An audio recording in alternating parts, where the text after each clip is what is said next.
Buena tarde, gracias a todo el mundo por venir.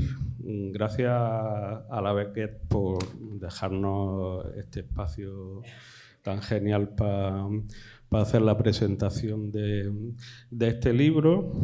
Gracias a Gemma por acompañarnos y sobre todo gracias a Daniel y a Nacho por haber confiado desde el principio en Virus para la publicación de este libro, que para nosotros es un libro bastante especial, sobre todo en esa línea que lleva Virus desde prácticamente sus principios de darle voz al espacio anticarcelario, antirrepresivo y contra las torturas, donde Daniel ha jugado un papel tan importante en diferentes fases de su vida como se explica en el libro. Y nada, después de esta breve presentación yo les doy paso a ellos y después al acabar sí que daremos un espacio para preguntas, intervenciones y lo que necessitéis.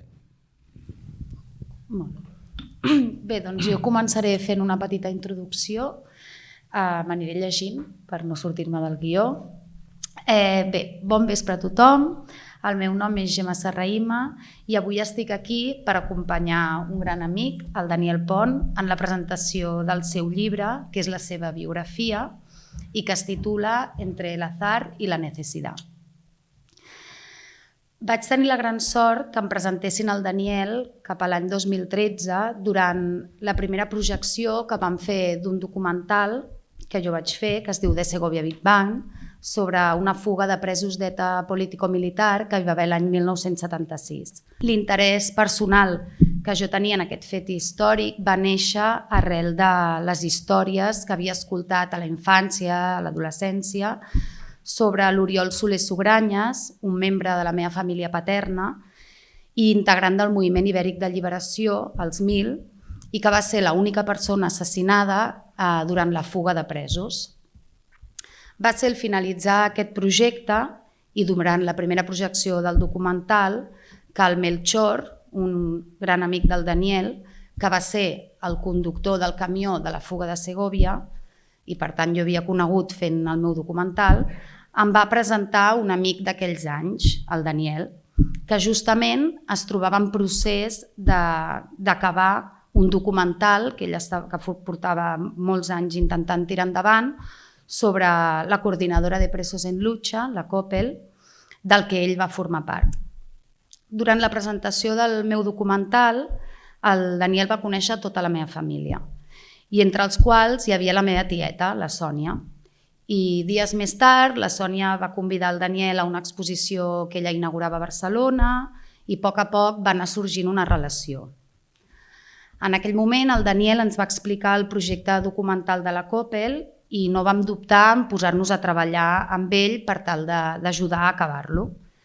Van ser entre 2 i 3 anys que vam treballar junts, acabant de fer entrevistes que hi havia pendents a Madrid, a la presó de Quatre Camins, i juntament amb diversos amics de l'entorn del Daniel vam transcriure totes les entrevistes que havien fet durant 12 anys.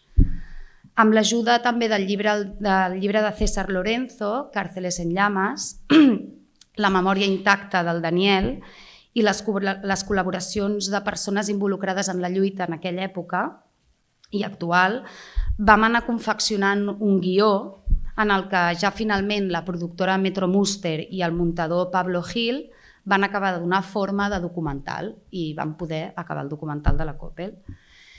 Mentre va començar la gira del documental de la COPEL, en la que vaig poder ser present en diverses presentacions per diferents llocs, el Daniel ja va començar a projectar el següent projecte. En aquest cas, escriure la seva pròpia biografia i que avui, per fi, pot presentar.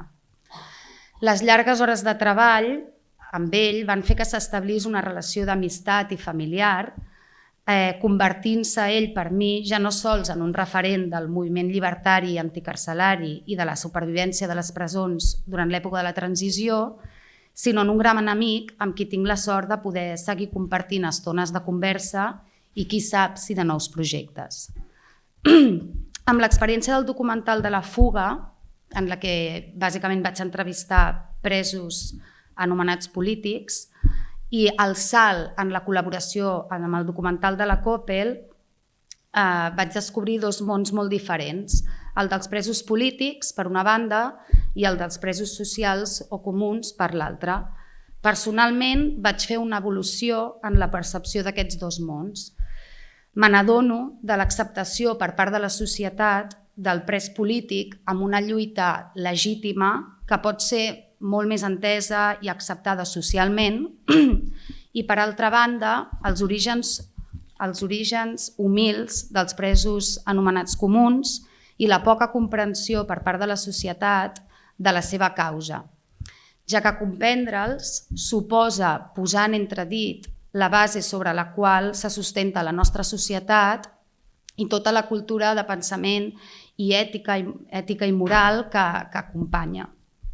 Per mi, l'oportunitat de treballar juntament amb el Daniel va suposar una presa de consciència en aquesta direcció. Abans d'acabar, i fent referència al títol del llibre, Entre el azar i la necesidad, voldria dir que, tal com explica el Daniel en la seva història, la vida sempre es mou entre aquest atzar i aquesta necessitat. Per exemple, l'atzar, en el meu cas, d'haver nascut a una família on hi va haver un mort durant una fuga, i la necessitat de conèixer aquesta història i fer-ne alguna cosa, un projecte. I en el cas del Daniel, l'atzar d'haver nascut en una família humil que el va portar a entrar a la presó i la necessitat de trencar amb el silenci dels presos comuns a través d'un documental i, finalment, la necessitat de dignificar la seva pròpia història amb la presentació del llibre que avui ens ocupa.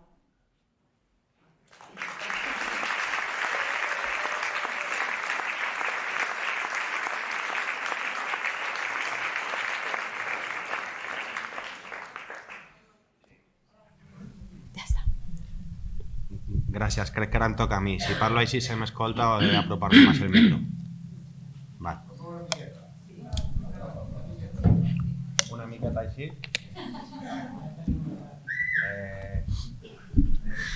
Moltes gràcies.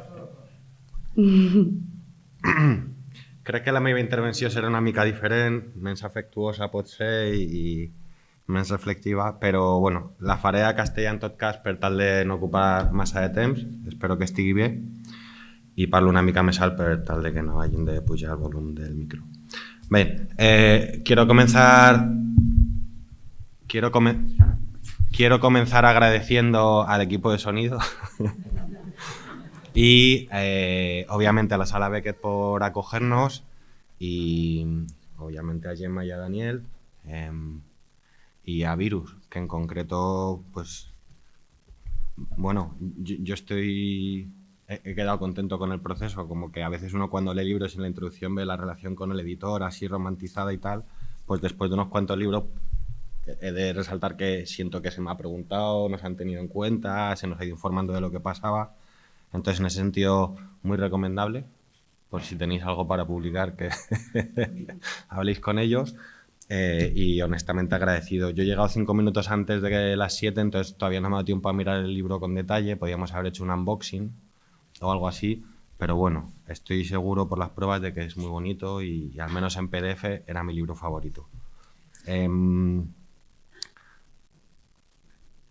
Sí, obviamente agradeceros venir, que hay muchas otras cosas que hacer un día a estas horas, y también con lo de Virus, y como ya se ha señalado, pues cuando nos planteamos qué editoriales escoger, pues más o menos estaba claro que tenía que ser Virus por editorial comprometida, por distribución, porque ya tienen una carrera, pues sobre todo también con esfuerzo de Iñaki y otra gente, haber publicado el Panóptico durante años como forma de visibilizar las cárceles, el libro de Tarrío o el libro de Lorenzo, que ya ha sido citado hoy. Me voy a centrar ahora en el libro. Mi papel es un poco explicar la parte menos atractiva del libro, que es el cómo se ha hecho. Entonces, el libro yo creo que es algo diferente, depende para Dani que para mí y que para quien lo lea, porque para mí es una investigación de sociología, Para Dani es su biografía o es su vida, y para quien lo lea pues será la biografía de Daniel. Entonces, ya explico un poco que hemos tenido objetivos comunes y distintos y que los hemos ido negociando, pero bueno, para mí como sociólogo es un relato subjetivo de la experiencia vivida de una persona.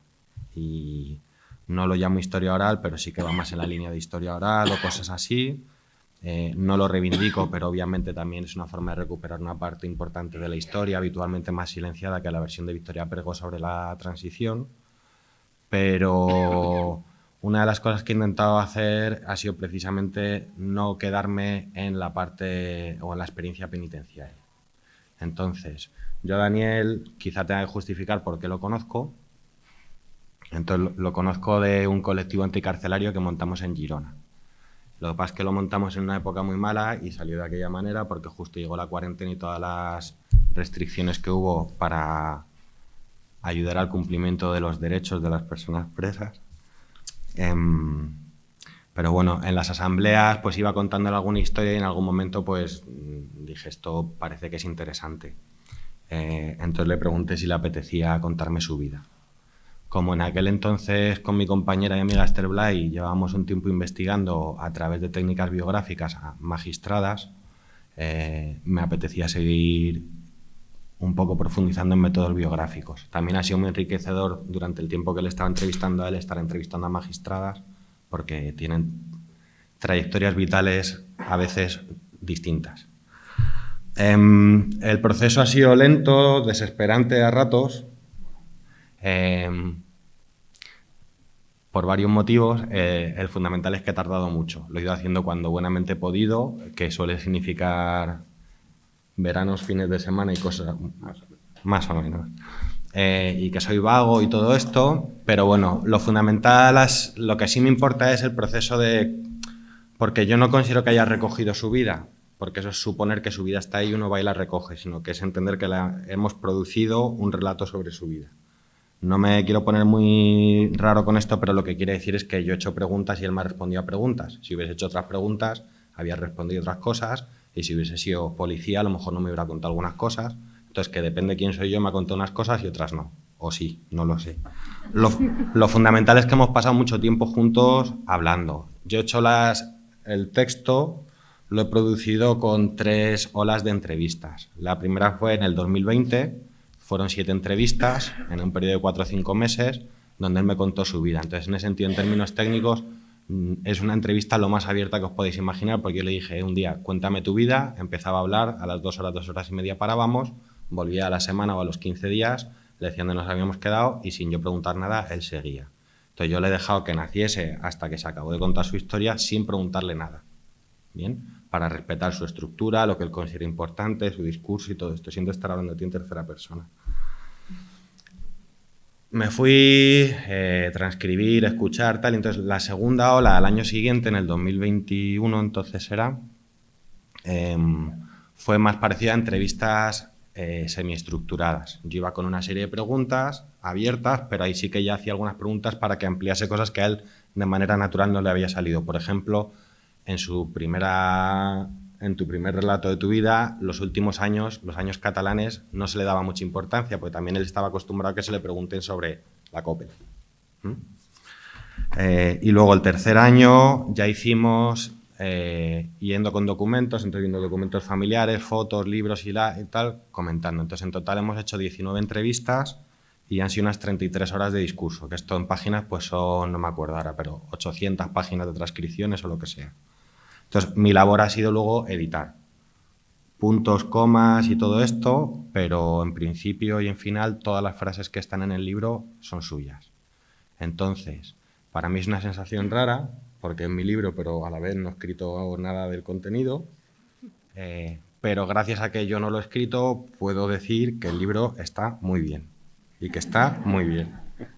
Y entonces, la modestia está bien por muchos motivos, sobre todo si es sentida, pero que está muy bien. Yo me lo he leído varias veces para las pruebas y todo eso, y se puede leer en un día. No lo recomiendo, pero cuando no hay tiempo, pues se lee en un día. Pero que está muy bien, que es entretenido, que se lee rápido y comparado con lo que hacemos en la academia, pues es un placer leerlo. Y ya está. Luego, obviamente, pues hemos ido con documentos comprobando porque había algunas fechas que no cuadraban, pues alguna sentencia, alguna noticia, lo que fuese, y ya está. Como me estoy estirando en la parte más árida, avanzo.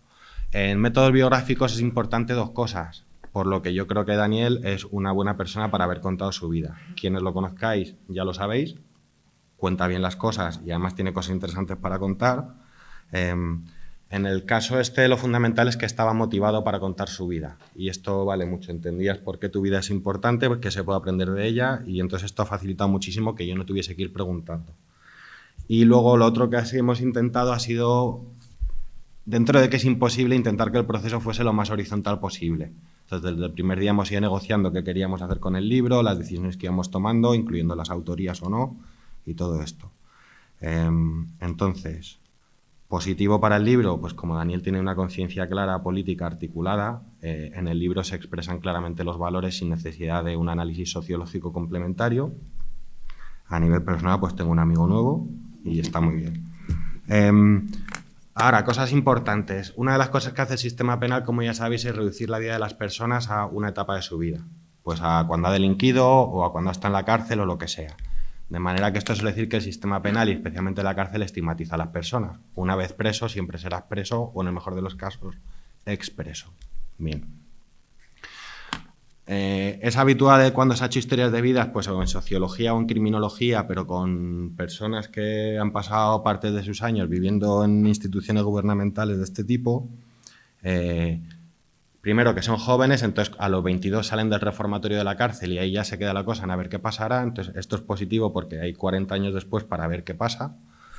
Y lo otro que era importante era que suelen estar, incluso en los casos en los que hay gente que ha vivido más tiempo, se suelen centrar en los años duros, en los años malos. Entonces, desde el principio he intentado que la historia de vida fuese una historia de toda la vida. Obviamente asumo que hay episodios que son más interesantes que otros y que a lo mejor en un momento determinado pues liar la parda en una cárcel puede ser más interesante que estar en la Ampurdá contándome a mí con una grabadora que la liaste parda en la cárcel o lo que sea, pero bueno. Entonces, en ese sentido, el libro ha intentado dos cosas. No centrarlo en la parte que el Estado ha decidido, que era la parte importante de la vida de Daniel, sino dar oportunidad a tal. Y, de hecho, de ahí también que te costase un poco más al principio hablar de lo que no estás acostumbrado a que te pregunten. Pero sí que me ha quedado claro que al final estábamos de acuerdo en que era importante la vida entera. Y ya solo me quedan dos cosillas más que apuntar.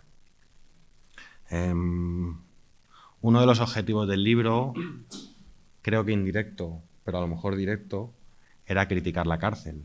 Entonces, es probable que si estáis aquí ya sepáis que la cárcel es una mierda, pero la cárcel no es lo que os han contado que es, ¿bien? O no del todo. No creo que tampoco sea el momento para hacer una crítica articulada de la cárcel, pero sí que los dos, por motivos distintos, yo leyendo, investigando y él viviéndolo, es decir, muy distintos, habíamos llegado a la misma conclusión de que la sociedad sería mejor si no hubiese cárceles. O por lo menos nos cuesta pensar que fuese a ser peor. Porque por lo menos se eliminaría el daño que produce la cárcel. Si la cárcel, su función es rehabilitar, no tiene ningún sentido. Nadie que piense en un espacio terapéutico de rehabilitación diseñaría la cárcel. No tiene sentido pensar que a gente que se supone que no saben vivir en libertad, la junto con gente que también lo único en común que tienen es que no saben vivir en libertad, los encierro, los dejo 4 años en barbecho y cuando salen saben vivir en libertad. No tiene ningún sentido lógico. ¿Bien? Entonces, obviamente la cárcel hace muchas otras cosas, entre otras, joderle la vida a la gente y obviamente protegernos a todos y permitir que podamos vivir en sociedad ordenada. La cárcel ya sabéis que además es una pena que no afecta solo a quien delinque, sino que también afecta a los familiares, amigos. Entonces no es una pena que solo afecte a quien delinque. La cárcel, vivir en la cárcel es duro, suele comerse la salud de las personas, no solo la mental, y hay muchos motivos para argumentar que la cárcel también es una pena corporal. Entonces tenemos una pena que es corporal, a pesar de que nos han dicho que no había penas corporales. Tenemos una pena que se justifica porque priva de libertad y nada más que libertad, pero a nada que piensa 1 o 2 minutos ve que eso es un absurdo lógico. Yo no puedo privar a alguien de libertad y no privarle a la vez de comunicación, familia, trabajo, vivienda y todo lo demás. Incluso aunque todo eso llegase como está previsto legalmente a la prisión. Entonces tenemos un castigo que es una pena corporal, que priva de muchas más cosas de las que pone la ley y que además afecta a gente que no ha delinquido. Habitualmente cuando se enseña la cárcel en las facultades o en casa, se suele hablar de que la cárcel es un mal necesario. Sí, no es lo ideal, no es muy democrática que digamos, pero mi idea, después de haber hablado con Daniel, haber leído otras cosas y haber visto cosas, es que la cárcel es un mal gratuito. No hay ninguna necesidad que cumpla la cárcel y que no pueda cumplir cualquier otra institución. Entonces, el hecho de que la mayoría de las facultades de Derecho a día de hoy, cuando se llega a la cárcel, se dice esto es un mal necesario y con eso resolvemos todos los problemas de filosofía del derecho y de democracia y de posible compatibilidad democrática de la cárcel con otras cosas, y la gente dice, ah, vale, pues un mal necesario. Y eso es todo lo que se piensa en esto. Entonces, no sé si empezar a reclamarlo como un mal gratuito, aunque los salarios de los trabajadores cuesten mucho dinero y el mantenimiento de los edificios cueste mucho dinero, puede ser interesante. Ya está. Y entonces, la última cosilla que quería era intentar... ¿Ya me he pasado el tiempo? No. Vale. Era intentar encuadrar la investigación, dado que para mí es una investigación, pues yo voy a hablar de la investigación un minutito. Entonces, si es una investigación, ¿de qué es una investigación? Obviamente te he investigado, pero no eras tú mi objeto principal de investigación.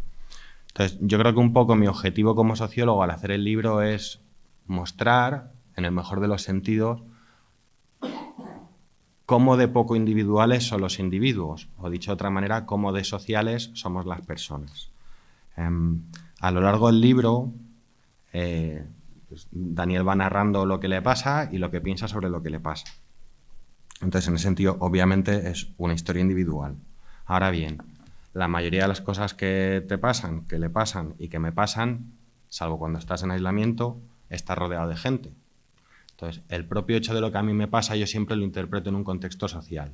Y si me pegan una paliza, lo interpretaré de una manera distinta, depende de la conversación que tengamos luego los 7 que nos quedamos en la celda.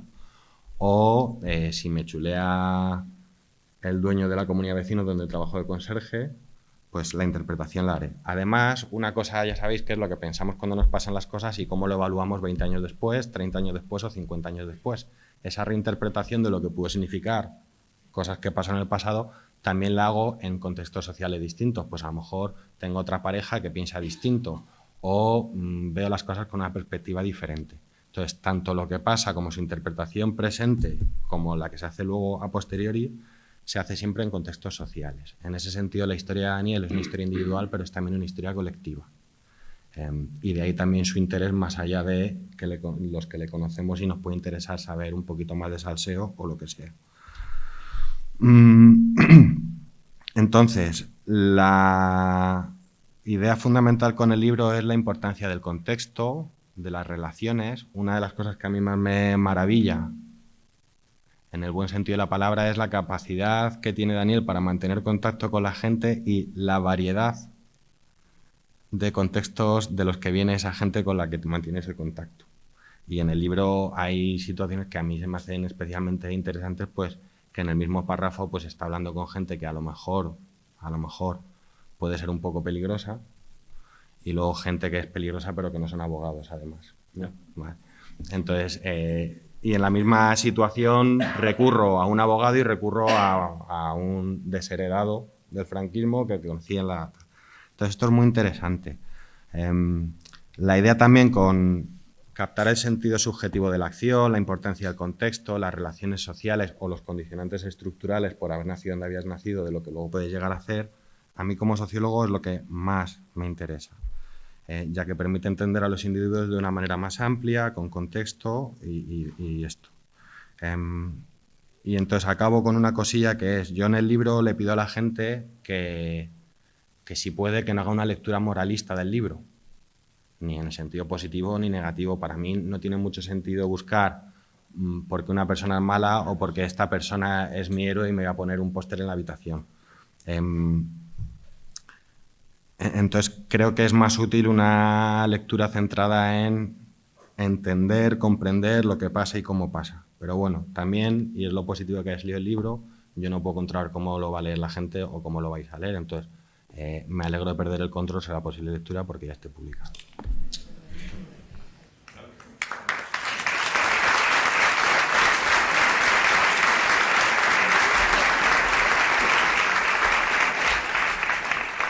Bueno, ahora me toca a mí. Después de lo que ha comentado Nacho, a nivel teórico prácticamente no puedo comentar nada.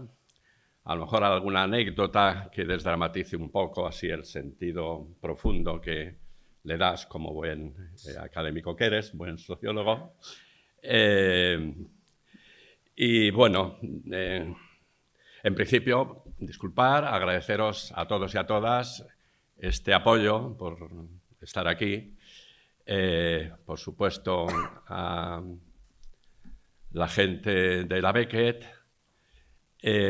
a Virus, y mira, enlazo así de una forma espontánea con Patrick, que fue, digamos, el responsable de tirarme el primer anzuelo para que yo narrase la historia de la Coppel, ¿no? Yo me separé de mi pareja, que está aquí, y vine a vivir a Barcelona y, bueno, pues contacté enseguida con gente afín, más o menos, del mundo más o menos libertario, y contacté con Patrick, que él estaba en Virus en sus orígenes.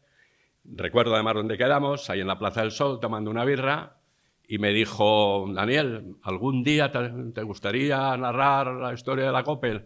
Y yo, bueno, pues he pasado por diferentes etapas de mi vida, donde he estado más o menos activo, contactando con presos y presas, y pues venía de una etapa en que prácticamente pues, me había dedicado a criar a mi hija, que también está aquí.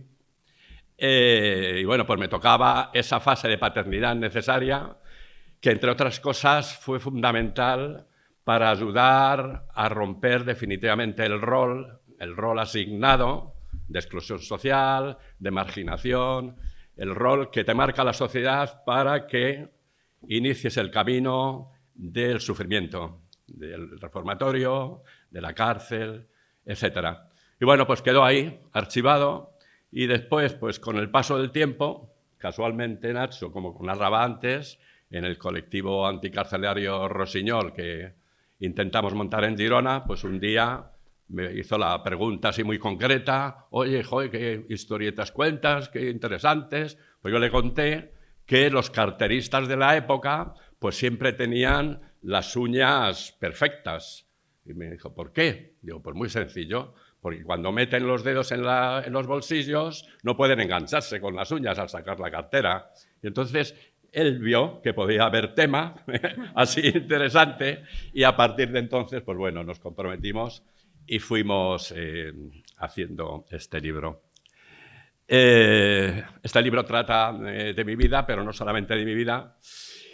Y mi vida se puede extrapolar a miles de mujeres y hombres que tienen o teníamos en la época una extracción social muy marcada. Las cárceles entonces y en la actualidad están pobladas de mujeres y hombres de origen social pobre, inmigrante, etc., ¿no? Yo vengo de una familia humilde, pobre, de la Sierra Pobre, ya diagnosticada por los medios oficiales de la cosa humana, de la Sierra Pobre de Madrid. Y nací en una época dura, y especialmente para muchas mujeres, y muchas mujeres solteras que tuvieron la desgracia de parir a niños sin padre reconocido. Yo soy uno de ellos, lo cuento en el libro. Y bueno, en principio, el origen social que te marca a lo largo de la vida, entonces, ahora, y creo que si no somos capaces de sustituir la cárcel o derribarlas y encontrar formas de resolución de conflictos mucho más equilibradas, pues seguirán existiendo, ¿no? Yo con el paso del tiempo, como decía, me fui reconociendo en infinidad de adolescentes, delincuentes juveniles de la época. En la dictadura franquista éramos prácticamente robagallinas, porque todavía no había mucho consumo de coches y bienes de consumo. Y con 17 años, todo esto lo narro aquí, pero vamos, si acaso por precisar un poco el contexto político y social en el que me vi obligado a sobrevivir y a no enloquecer y a no morir, como tantos mujeres y hombres mueren en las cárceles. Y enseguida me reconocí con personas, chavales, que teníamos una procedencia social muy parecida, pero siempre había alguna oveja negra, hijos de familias acomodadas, hijos de militares, que tenían acceso a la educación y esa tranquilidad social que da la posición económica, ¿no? Y a mí yo me relacionaba, claro, pues con afines, que eran pues las bandas típicas de los barrios de producto de la inmigración de los años 60, en la dictadura franquista, cuando se inicia el desarrollo económico y, sobre todo, se traduce en las emigraciones que se dan en las grandes ciudades, ¿no? Donde se concentra todo el proceso industrial de desarrollo, ¿no? Barcelona, Cataluña, mejor dicho, Euskal Herria y Madrid, ¿no?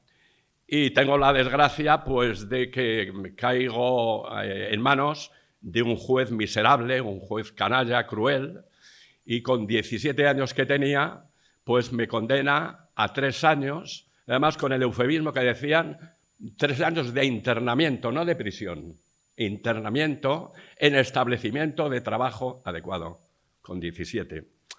Esto a mí me marcó, evidentemente, muchísimo en mi vida, y todavía yo no tenía ninguna conciencia, estaba sobreviviendo para no enloquecer, como decía, pero hay detalles en la vida, fruto del azar y la necesidad, que te pueden ayudar a abrir la conciencia.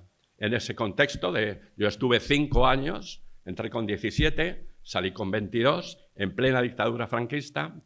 En el año, creo recordar, 1971, la dictadura franquista aprueba un indulto para los suyos, para un industrial del Opus Dei, Juan Vilarreyes, y varios ministros encausados por una estafa, no sé si se llamaría ahora piramidal, pero vamos, de mucha entidad, de miles de millones de pesetas, cuando infinidad de millones de personas en la dictadura franquista pues vivían o sobrevivían como podían, ¿no? Esto me hizo cuestionarme por qué razón beneficiaban a estas personas que eran, en mi opinión, luego cuando ya lo razoné y lo maduré, auténticos delincuentes sociales, ¿no? Y yo, que era un mocoso, un delincuente juvenil sin conciencia, efectivamente, y seguramente hice daño que no debía haber hecho, pero sin ninguna conciencia, pues como ahora tantos chicos y chicas no se plantean, están sobreviviendo, sobre todo si están enganchados con algún tipo de drogas, ¿no? Yo me planteo esto y salí en libertad a primeros del año 1973 y salí pues con un odio social muy potente. Todavía no plenamente razonado porque mi proceso de toma de conciencia ha sido progresivo, creo que se da en la mayoría de las personas, ¿no? Y yo salí con ganas de hacerme con armas. Todavía a Franco le quedaban 2 años de vida y me encontré a un compañero de estos grupos de delincuentes juveniles de Madrid que él pues había hecho un atraco él solo con un CENME, había entrado en una sucursal, una caja de ahorros en Madrid, había tirado un disparo al aire y se había llevado el dinero de la caja que hay al público en las sucursales, ¿no? Enseguida, como era muy lanzado, muy valiente, muy enloquecido, yo he tenido cierta predicción también con los majaras y demás, y no significa nada. Enseguida me convenció que podíamos aprovechar el momento porque entonces, en plena dictadura franquista, el miedo era generalizado. Yo recuerdo todavía las miradas de la gente en las calles en plena dictadura franquista. Nadie se atrevía, excepto militantes ya de la organización de ETA político-militar y algunos anarquistas que venían lo que se llamaba a hacer la costa, más o menos, hacían algunas sucursales y demás, se llevaban el dinero y la cosa continuaba, ¿no? Nosotros nos animamos y yo decidí hacer la mili voluntario, y yo para nada creo en el ejército, en ningún ejército, ni en ninguna estructura piramidal autoritaria, y la hice con el fin de hacerme con armas, claro. Utilicé la influencia que tenía, la relación que tenía mi madre con una princesa, y no alucinar y no penséis mal. Mi madre fue una esclava ejemplar que estuvo trabajando unos años de esclava con los duques de Sevilla, una rama más o menos lejana del ladrón principal del reino, ¿no?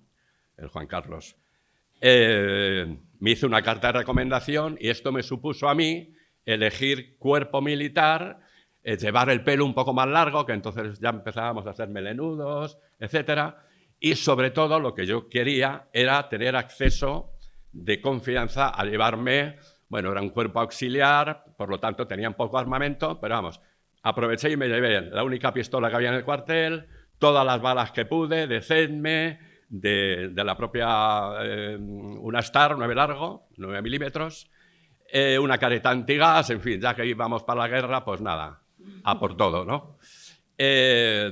Hasta tal punto que si no nos detienen, que ahora narraré así brevemente, la siguiente acción que íbamos a hacer, porque habíamos ya tomado contacto con una organización que era foquista, del foco guevarista, que se empezaba a construir en las ciudades y que trabajaba en televisión española. Y entonces querían armamento y yo le dije a mi compañero, pues muy sencillo, en Navidad, que es una fecha señalada, nos hacemos con el polvorín, nos llevamos todo el armamento y explosivo que podamos y se lo damos a estos porque ya veíamos que era necesario un proceso, se comparta o no, digo lo que pienso y lo que pensaba en la época, un proceso revolucionario armado contra la dictadura. Y yo creo que contra las dictaduras casi todo es legítimo, sobre todo incluso de confrontación armada, porque la dictadura franquista no era light, o sea, mataba y condenaba a infinidad de años de prisión. Por poner un ejemplo simplemente, esta ejemplar transición que nos han vendido, 600 muertos se dieron. Hay libros que documentan perfectamente, con fechas y detalles, todas las movilizaciones, muertos en cárceles, muertos en manifestaciones, etcétera, etcétera, 600. Entonces, ¿qué alternativa tenemos cuando hay un sector social lo suficientemente amplio para enfrentarse a la dictadura, dejarse matar, dejarse masacrar? Creo que no, ¿no? No es la cuestión, ¿no? Pues bueno, entre comillas, afortunadamente nos detuvieron, porque si no seguramente nos habrían matado, seguramente, ¿no? Nos detuvieron el Día de los Inocentes en Madrid, porque éramos tan lanzados, no teníamos miedo. O sea, habíamos roto el miedo, este miedo que nos paraliza con tanta frecuencia para no romper los límites que nos marca la autoridad. Nosotros teníamos la guarida, nuestra casa, donde nos reuníamos el grupo de atracadores, que éramos 4, pegada pared con una comisaría, ahí en Leganitos. Sí, pero era el sitio más seguro en el que podías sentirte, porque a los maderos que salían de la comisaría los veías, ya los conocías, y ellos a ti no todavía. Estábamos, como decía, muy lanzados. Bueno, yo me veía todas las pelis de la época, de serie negra, el de Paul Belmondo era mi ídolo, en fin, todos los malos de las pelis de la época, yo los admiraba porque, no sé, me empoderaba, ¿no? Nos hicimos algunas sucursales ahí en Madrid, a bancos, y yo cometí el error de dejarme convencer por este compañero que dije al principio, que estaba muy lanzado, hizo el primer atraco él solo, para atracar una joyería. Yo no entendí en el momento por qué razón él quería hacer una joyería en plena Gran Vía de Madrid, en plenas Navidades. Y hacía 6 días que habíamos atracado una sucursal en Majadahonda. No teníamos necesidad de dinero, de nada. He de precisar, evidentemente, que nosotros no teníamos conciencia política y no destinábamos el dinero para ninguna causa política, ¿eh? Éramos, pues, ya un nivel un poco más alto de la escala de lo que llaman el lumpen, pero, bueno, pues nos gustaba vivir bien sin trabajar. A los 6 días hicimos este atraco y, bueno, mi compañero se quedó dentro cogiendo unos brillantes y demás. Yo vi que estaba desarmado y yo llevaba la pistola Star 9 milímetros que había robado en el cuartel, y por ayudarle nos quedamos unos minutos más y este fue el trágico error que supuso nuestra detención.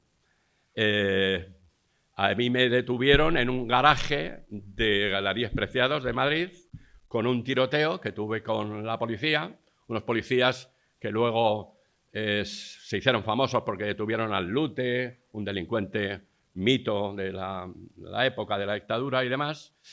Y bueno, pues a mí me dispararon, yo disparé, a mí no me dieron y yo herí a 2 policías.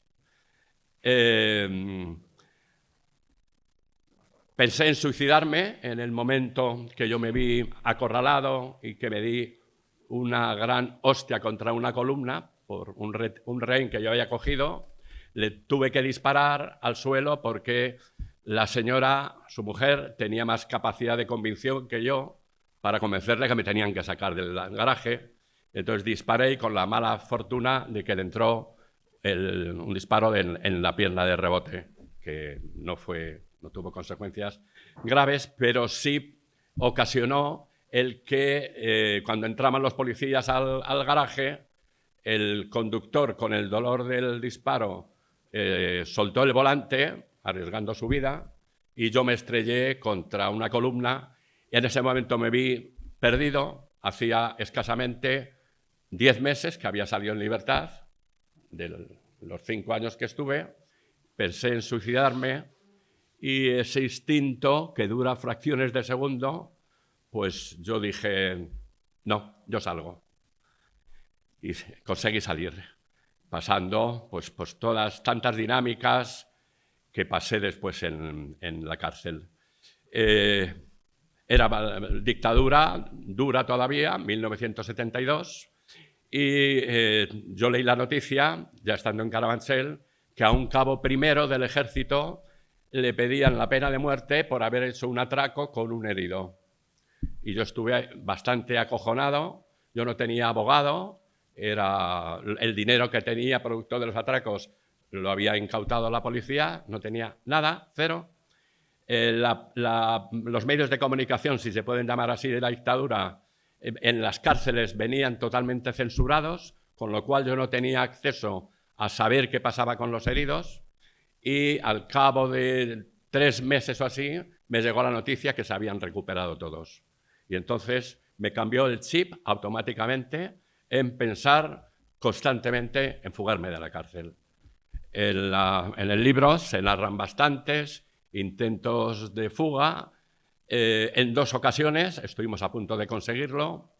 El primero fruto de la colaboración que yo empecé a tomar con determinados presos políticos revolucionarios. En las cárceles, hablo de 1974, 1976, hasta la fuga de Segovia, estaban llenas de presos de intencionalidad política, ¿no? Y nosotros, los que empezamos a tomar conciencia dentro de la delincuencia social o común, diferenciábamos de una forma muy clara a los presos políticos revolucionarios y los presos reformistas, sobre todo del PC, comisiones obreras, etcétera, porque destilaban clasismo, desprecio hacia los presos sociales o comunes, como nos llamaban entonces, ¿no? Y enseguida entablé amistad, pues unos militantes de ETA político-militar, y enseguida, pues bueno, empezaron a hacer una fuga muy elaborada y demás, y estuvimos a punto de fugarnos. La plana mayor de la ETA de la dictadura, nada que ver la deriva posterior que tuvo ETA militar, ¿no? Es una apreciación personal, se comparta o no, ¿no?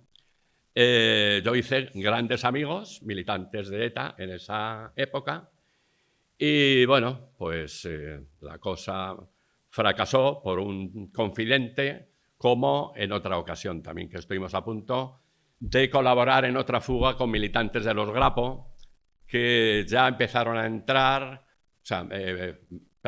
antes narraría las sucesivas movilizaciones que había en la lucha por la amnistía en los últimos años de la dictadura y la transición, porque las amnistías se aprueban en 1977, la última en octubre, quiero recordar, de 1977, ¿no? Antes hay sucesos de una importancia fundamental para entender un poco el contexto, como fue el atentado contra Carrero Blanco, con alguno de los cuales, de los autores, yo soy amigo de ellos, tuve la suerte, y sin ser demasiado arrogante, pero también la capacidad de comunicarme y sobre todo ser escuchado por estos presos políticos con una mentalidad bastante clara, pero no eran clasistas, no nos rechazaban ya a los presos sociales o presos comunes como la EZ social, como hacían comisiones, el PC, etcétera, ¿no? El atentado contra Carrero que menciono ocasionó infinidad de entrada de estudiantes, de trabajadores, etcétera. Yo recuerdo perfectamente el día que estábamos en la 7ª Galería de Carabanchel y empezaron a entrar oleadas de estudiantes y trabajadores, ¿no? Pero la gran mayoría con señales físicas de porrazos, de golpes, etcétera. O sea, hubo una purga impresionante hasta el punto de que tuvieron que habilitar una galería que estaba abandonada para almacenar a la cantidad de personas que entraron por las movilizaciones contra Carrero, por la muerte de Carrero.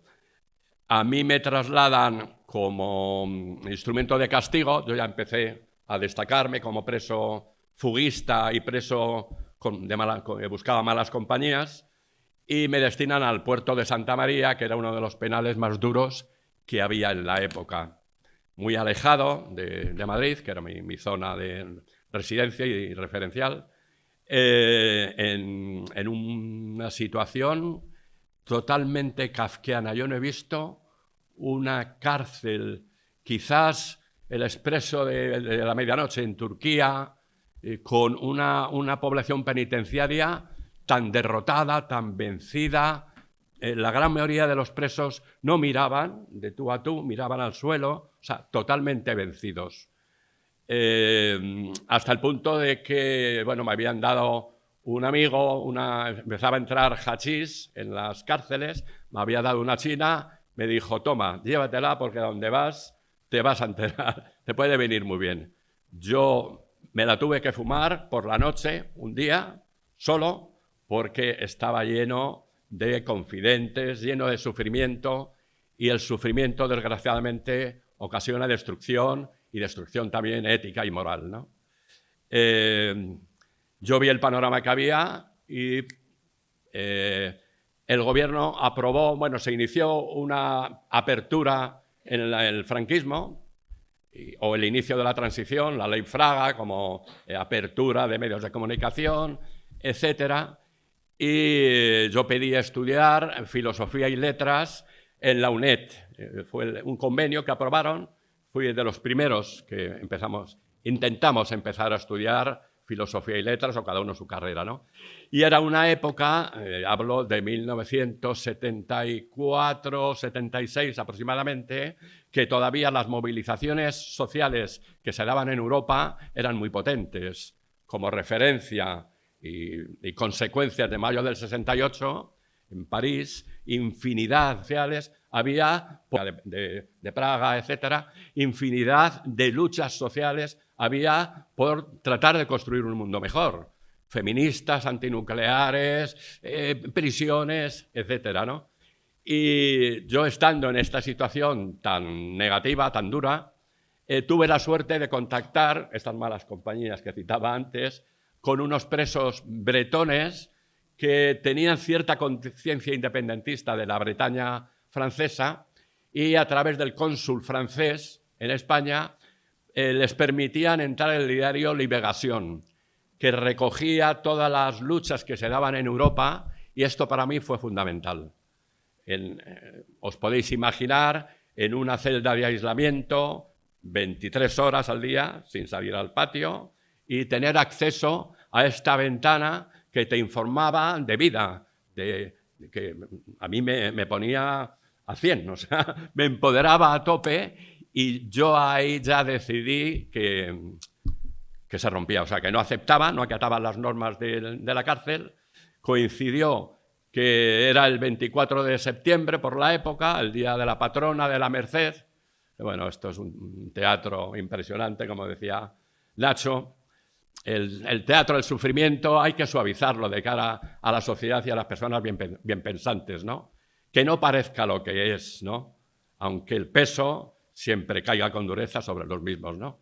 Pues el día de la Merced, la patrona excelsa de las cárceles, más o menos, se escenificaba en un teatro, nada que ver con este, afortunadamente, ¿no? Y entraban las autoridades, todo de gala, te daban una cerveza, el cura, etcétera, bendecían la cosa. Y yo ese día, espontáneamente, decidí que no probaba bocado, y lo peor, que no me bebía la cerveza. Y enseguida me vinieron el subdirector y me dijo: Daniel, ¿no tiene usted hambre? Digo, no como. ¿Por qué? Digo, pues porque no me gusta a mí esto. Así de sencillo. Y entonces me dijo, no, pues bueno, vale, sigamos. Y a la tarde, cuando después de comer, me dijeron, al telón de acero. O sea, aislamiento dentro de aislamiento. Pero esto a mí me supuso esto, contactar con estos amigos bretones, matricularme en filosofía y letras, pero la materia de entonces de filosofía, bueno, ahora también se va descafeinando bastante, porque no interesa demasiado cultivar el pensamiento crítico, ¿no? El poder tiene que seguir manteniendo su hegemonía en todas las formas posibles, ¿no? Y la universitaria, evidentemente, es un sector muy importante, ¿no? Yo vi el contenido de la materia de filosofía y letras, y el marxismo y las teorías anarquistas y demás brillaban por su ausencia. O sea, no decían absolutamente nada. Y yo dije, esto a mí no me interesa. Yo me cultivo, aprendo de otra forma, porque afortunadamente ya teníamos buenos contactos con determinados presos políticos y una nueva generación de presos que entraban en las cárceles con otra extracción social diferente, más cultura, ya relacionados con el consumo de drogas, etcétera, ¿no? El consumo de drogas, que en la época era muy light. Los canutos, por ejemplo, no se conocían. No hablo de la prehistoria, hablo de los años 70. Se hacían entonces pipas de plata que se sacaban de los paquetes de tabaco. Se quemaba el papel y se quedaba la plata, luego lo mezclabas con tabaco, hacías la pipa y ya está. El canuto luego ya fue revolucionario prácticamente, ¿no? Pero yo las mejores drogas que he probado, las probé allí, en esos años. Precisamente porque no se habían extendido todavía a nivel de consumo social amplio y no se adulteraban. O sea, es otra cuestión, el tema de las drogas, independientemente de la carga punitiva que hace el Estado para castigar determinadas conductas relacionadas con las drogas, pero para nada interesa explorar la vía de la posible legalización, ¿no? Empezando por la marihuana. ¿Por qué razón no se legaliza? No interesa. O sea, son mecanismos que, si profundizas, está claro. O sea, es la teoría de Chomsky, crear el enemigo necesario para continuar manteniendo la hegemonía de poder de clases sociales determinadas. Y la carga punitiva se focaliza directamente, pues más o menos con la gente de a pie. Por la época, yo recuerdo empezar a ver compañeros que empezaban a engancharse con la heroína y dije, hostias, aquí pasa algo complicado, algo grave, ¿no? Todavía no caíamos en teorías conspiranoicas y demás, pero a los pocos meses a un funcionario de la cárcel de Carabanchel le detuvieron con 24 kilos de heroína. Luego, con el paso de los años, yo ya en libertad y demás, la conexión, aunque esto no justifica que yo sea partidario de las teorías conspiranoicas globales, pero el cuartel de Intxaurrondo en Guipúzcoa fue un centro clave para distribuir toneladas, sobre todo de heroína. Hay un informe que se llama el informe Navajas, que expresa bastante bien, muy detallado, todo un estudio, nada sospechoso, de un fiscal en el que denunciaba la connivencia del teniente general y grandes números de guardias civiles de Intxaurrondo. Yo no creo, como decía, en la teoría conspiranoica, pero sí en la extensión en determinados sectores sociales que podían ser peligrosos. No sé cómo va de tiempo. Estoy enrollando mucho. Uy, queda mucho. Queda mucho. ¿Qué? Como tú quieras. Sí, sí. Espera un poco más. Sí. Bueno.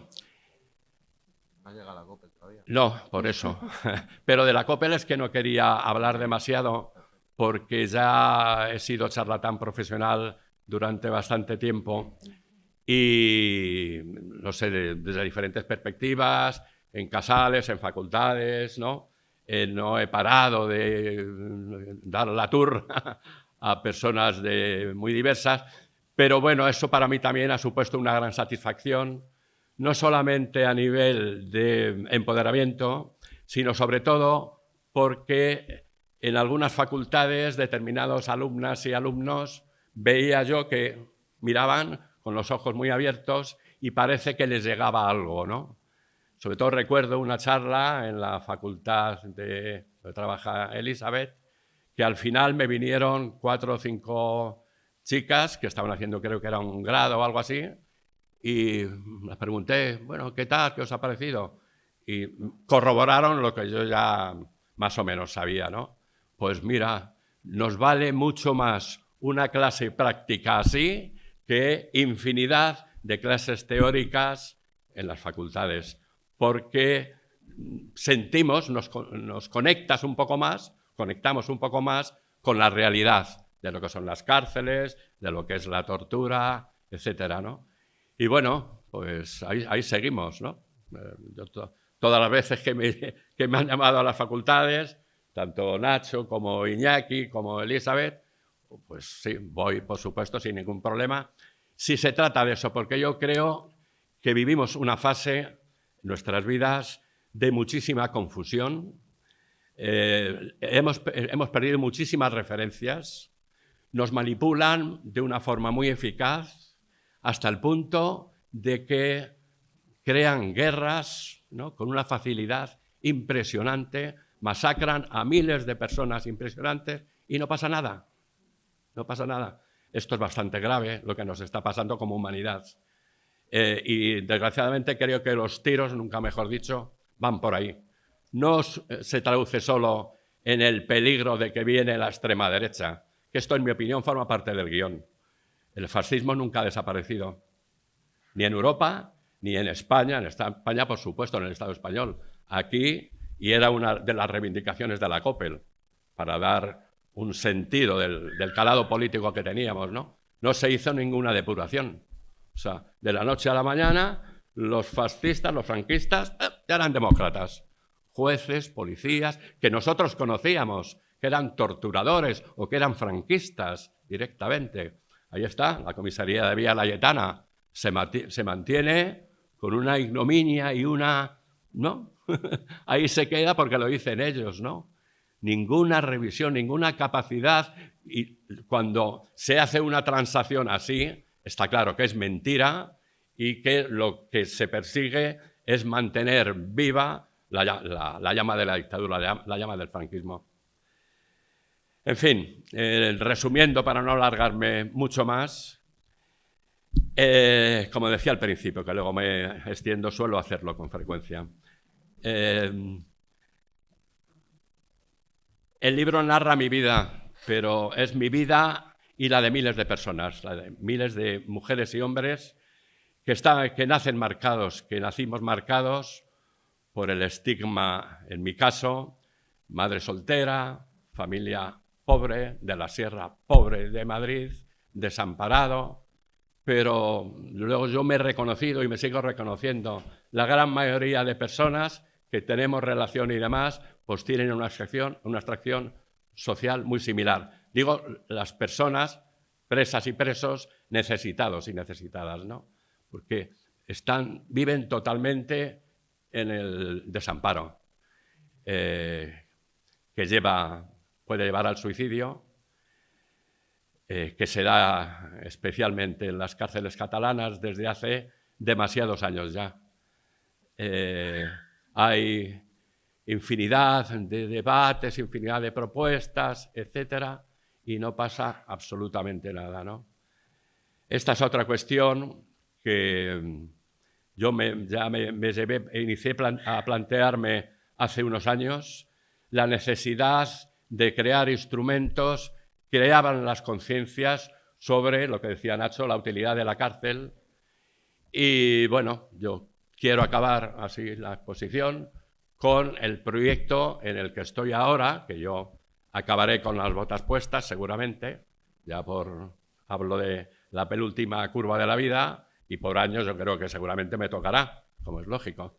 Pero me gustaría hacer un trabajo, hacerlo bien, un audiovisual que cuestiona de una forma histórica, en profundidad, desde todos los campos posibles sociales, la cultura del castigo. La cultura del castigo que genera violencia, que produce rencor, como instrumento fuertemente enraizado en la sociedad, aceptado inconscientemente y cada vez más alejado del control social que por otra parte tenemos como ciudadanos y ciudadanas. Tenemos derecho perfectamente a saber qué ocurre en las comisarías, qué ocurre en las cárceles, etc. Otra cosa es el alejamiento social provocado. En las cárceles ahora hay muchísimas más personas presas que en la época que yo viví. Yo estuve, como narro en el libro, 2 etapas, 5 y 6 años, y prácticamente, exagero un poco, ¿no?, pero prácticamente era un recreo. Ahora están 20 y tantos y 30 y tantos años de prisión. No creo que la sociedad haya evolucionado demasiado cuando se producen estas situaciones. Hay muchísimos más presos que en la dictadura, muchísimas más cárceles que entonces.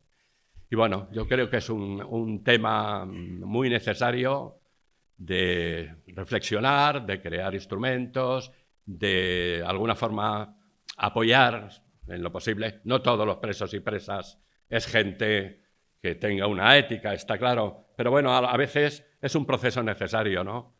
Si yo me hubiese dejado llevar en este caso sí, serían las malas compañías, y no haber contactado con presos políticos que para mí fueron claves para cambiar mi conciencia, seguramente hubiese podido ser otro desalmado o un yonki, pero mira, tuve la suerte de haber tenido el apoyo y la ayuda, que por otra parte es fundamental. Nadie se salva si no es porque hay alguien. O sea, la frase de Ubuntu es fundamental. O sea, somos porque somos. O sea, soy porque somos, ¿no? Es el apoyo mutuo fundamental para tratar de que determinadas personas puedan salir de esas dinámicas. Y me refiero también incluso pues, a gente que está enganchada con la droga. Determinados perfiles perfectamente se puede hacer. Bueno, en principio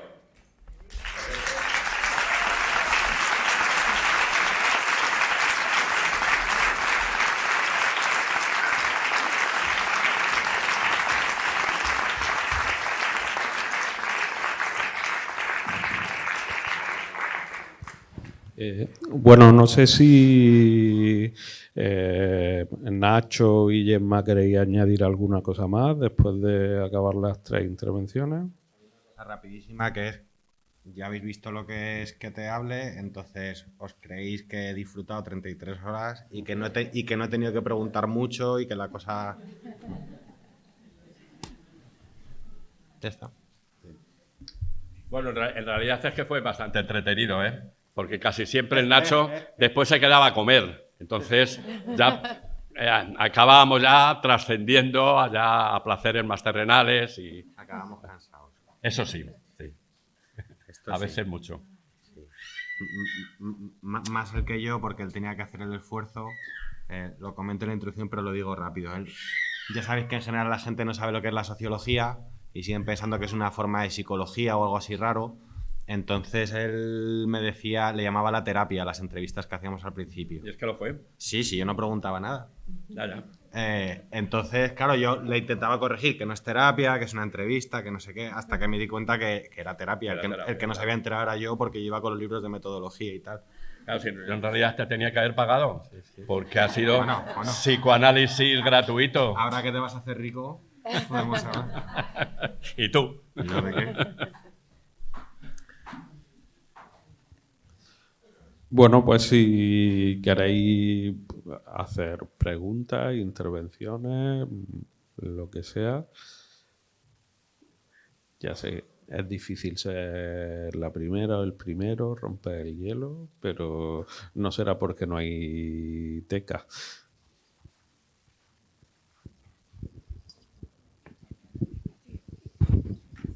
Hola, ¿se me oye bien? Sí. Vale, buenas, me llamo Jordi. Bueno, quería agradecerte, Dani, porque gracias a gente como tú, posteriormente en las cárceles, pues gracias a la lucha que realizasteis en su momento con la Coppel, pues posteriormente pues se pudo tener vis a vis, se pudo ganar un estilo de vida mejor, ¿no? Entonces te quiero dar las gracias personalmente, ¿no? Luego las cosas, lamentablemente, como ya sabes, no han ido mucho a bien, ¿no? Actualmente, pues, las prisiones están... Hay tanta opacidad que las voces de los presos son mudas, ¿no? Por eso las entidades y los colectivos somos quienes tenemos que darles voz a esas demandas, a esas quejas, ¿no?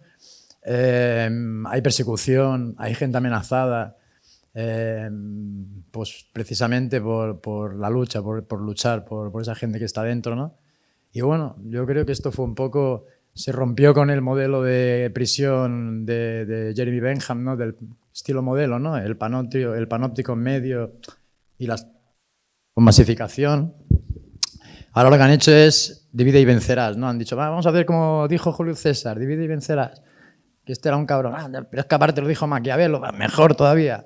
Pues divide y vencerás. A partir de Brians 2 empezaron a hacer cárceles con muchos módulos en la que han separado pues, a la gente y de esa manera se evita pues, que se pueda organizar, que se pueda coordinar acciones como las que en su día pudisteis hacer vosotros, ¿no? Posteriormente supongo también que, como bien sabe, la institución penitenciaria es muy lista, aprende muy rápido. Actualmente es muy difícil hacer un motín, por ejemplo, en prisión, ya es imposible subirse al techo. Y luego pues han hecho un poco, como dijo Dostoyevsky, si quieres conocer a una sociedad, conoce sus prisiones, ¿no? ¿Qué tenemos que hacer? Maquillarla. Vamos a hacer una prisión de oro por dentro o sea, de oro por fuera. Y por dentro, pues la hacemos de mierda, no, porque la mierda ya está dentro, son los presos. No, la vamos a hacer de oro también por dentro. Les vamos a poner ducha, les vamos a poner piscina. Y así tenemos subvenciones de Bruselas. Da igual si luego la piscina no podemos pagar al socorrista y ese año no se abre la piscina, como empieza en Brians 2. Los putearemos igual porque en invierno les vamos a poner el agua fría y en verano les vamos a poner el agua caliente. O sea que es todo un puro maquillaje y si no fuera por las entidades y los colectivos, a día de hoy el sistema será todavía mucho más opaco. Por lo tanto, yo creo que tenemos que seguir en lucha y seguir en otra dinámica diferente a la de los años en los que tú viviste, pero debemos seguir en lucha y, como digo, gracias por haber hecho lo que hiciste en su momento. No más.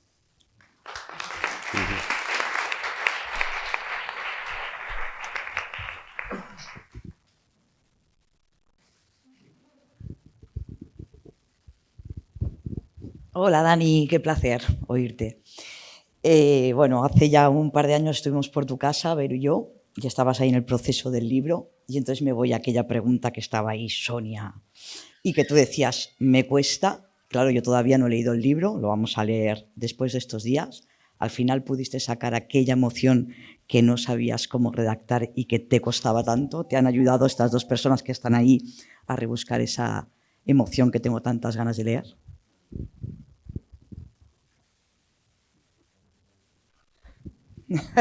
Guay. Bien. Yo no sé si te acordarás de cuando estuvimos en tu casa y hablábamos de que toda la historia de la COPEL, de la infancia, de estos movimientos políticos, que me encantaría debatir aquí con todos y abrir cajones como has ido abriendo tú, pero a mí me gusta mucho irme a la emoción, y Sonia aquel día decía, yo no paro de releer todo lo que está escribiendo ahora, ¿no? ¿Esa emoción al final la has podido plasmar en el libro? Hombre, yo en este momento, la emoción que siento simplemente por estar aquí con todos vosotras y vosotros es inenarrable, ¿no? Sí, ha habido momentos que incluso con Nacho he expresado mis emociones, pero claro, el problema es que la Sonia lo escuchaba desde el piso de arriba y nosotros estábamos en la cocina, el Nacho y yo. Y entonces seguramente le deberían de llevar ecos así muy serios, ¿no? Donde no había esas emociones que tú dices. Yo creo que sí, que el libro refleja emociones en situaciones determinadas, pero claro, hay que partir de la base que esto era un interrogatorio más o menos permanente. O sea, al principio era espontaneidad, cuéntalo, pero a mí me ponía ahí una maquineta, ¿no? No había mucho feeling entre la máquina y yo. Bueno, el Nacho de vez en cuando intervenía, ¿no? Para mí es difícil, ¿no? El sacar emociones en un contexto como el de ahora, por ejemplo, o con una birra así, relajados, distendidos y demás, saldrá seguro todo mucho más fácil, ¿no? Yo emociones en mi vida aprendí a desbloquear, no del todo, porque nunca se desbloquea del todo las emociones, pero sí entendí, y también con las terapias del Nacho, que es fundamental echarlo todo para afuera, o sea, sacarlo. Sobre todo lo negativo. Lo negativo pesa y puede enfermar. Y yo siempre que he podido lo he sacado. Si es posible de una forma positiva, ¿no? Constructiva y demás, pero la consigna todo para afuera. Bueno, y en las luchas, por ejemplo, pues yo era pura dinamita. Yo no podía controlarme a mí mismo. O sea, tenía tal fuerza y tanta energía que tenía que hacer bastante control. Y luego, claro, desgraciadamente, las humanas y humanos somos muy gregarios y entonces confiamos en el líder o en el dirigente o la dirigente, etc. Y a mí me tocó dar ejemplo en muchas ocasiones y echarle corazón. Y bueno, pues si había que lesionarse, pues yo me autolesionaba el primero, hasta que empezaron a surgir ya gente, sobre todo joven que no estaban todavía maleados por la subcultura de las cárceles de la dictadura, que era muy miserable, era de imposición, fascista, reproduciendo roles, ¿no? Y sí, yo mucho corazón he puesto, Vivi. Muchas gracias. ¿Puedo añadir? Sí, claro. ¿Puedo añadir como persona que intentó que hable de sus emociones una cosa? Sonia, ¿verdad? Sí. Entonces, Sonia se ha puesto un poco insistente con el tema de las emociones. Esto de entrar. Entonces, yo le he preguntado, porque una cosa que era evidente en el primer relato que tú hiciste de lo que te pasaba era muy descriptivo o muy político, como lo que ha hecho antes. ¿Sí? Entonces, yo luego, y no soy un sociólogo de las emociones, y soy hombre y no sé qué, pero era, bueno, y aquí qué sentía, ¿no? Yo me imagino en una celda que sabes que va a entrar alguien, te va a matar, y qué es lo que sientes. O, y no se ha expresado de la manera que a lo mejor nos hubiera gustado, que es verbalizándolo, matizado y explicándolo verbalmente de una manera que nunca se había verbalizado. Entonces, las dos respuestas más comunes eran no lo sé o un subidón. ¿Sí? No. Claro, un subidón expresa mucho. Sí. Que sí, no reírse, que somos hombres y no nos han educado en explorar nuestros sentimientos ni en verbalizarlos. Y si no me han educado a mí hace 30 años, a él en los años 50, imagino que la educación sentimental que nos dieron la justa para identificar subidón o bajón. Subidón o bajón. Entonces, esa es una de las cosas que yo al principio preguntaba, insistía, hasta que dije, bueno, si es que ya está, la información es que ninguno de los dos somos personas que tengamos una amplia gama de sentimientos y sepamos hablar de ellos y estemos acostumbrados. Entonces, hay que buscarlo de otra manera, en acciones. Reacción, cómo reacciono físicamente, qué hago cuando me veo en esta situación. O si has pasado muchas horas, pues, o estuviese cerca, ahora está emocionado, pero no se expresa así. Y ya está, que esto empieza a ser raro hablar de ti contigo aquí. Hay otras situaciones raras en las que él empieza a contar anécdotas suyas y las puedo terminar contando yo en la comida porque es una cosa rara la situación y la relación que se ha generado. Pero ya está, era solo eso. Bueno, pero así desdramatizando y en las comidas o... Bueno, birras nos hemos tomado pocas tú y yo. Ímpetu. Ímpetu es otra palabra que describe el ímpetu. Ah. Y eso es. Hostia.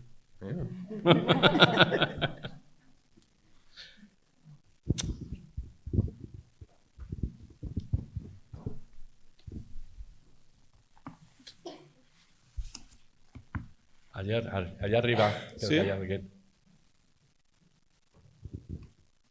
Arriba, Yo ¿no? no he visto a nadie. Sí. No. Pensaba que sí. Pensaba que sí.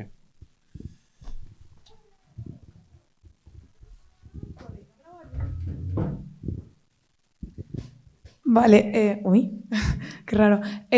Yo quería preguntarte, tampoco he leído el libro ni sé mucho, pero me ha parecido curioso esto de cuando te trasladan al puerto de Santa María, a Cádiz, supongo que.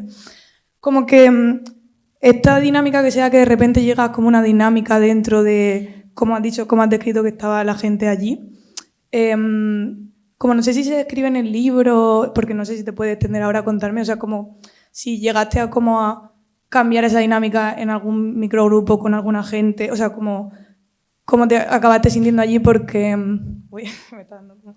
Sin más, como que he leído, no sé, Inés Palou, como habla, como las dinámicas que sean de politización o no politización dentro de las cárceles, tanto dentro como fuera del norte y sur peninsular, como cuando Inés Palou de repente va a Murcia, a la cárcel de Murcia, y es súper insalubre.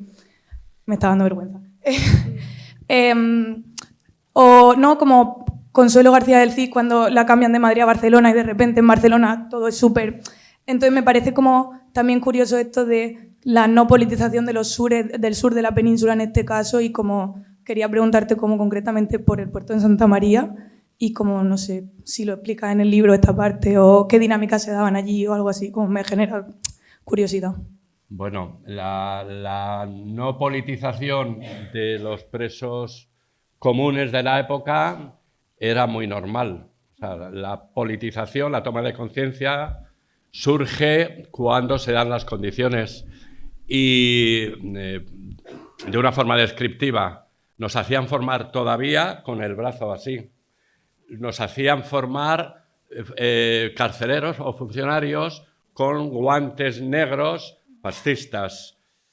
Como ejemplo, yo no tuve ninguna comunicación, por supuesto, ni vis a vis, ni con ninguna mujer, ¿no? Eran rejas y un pasillo de unos metros de por medio. No había ninguna posibilidad de ningún contacto.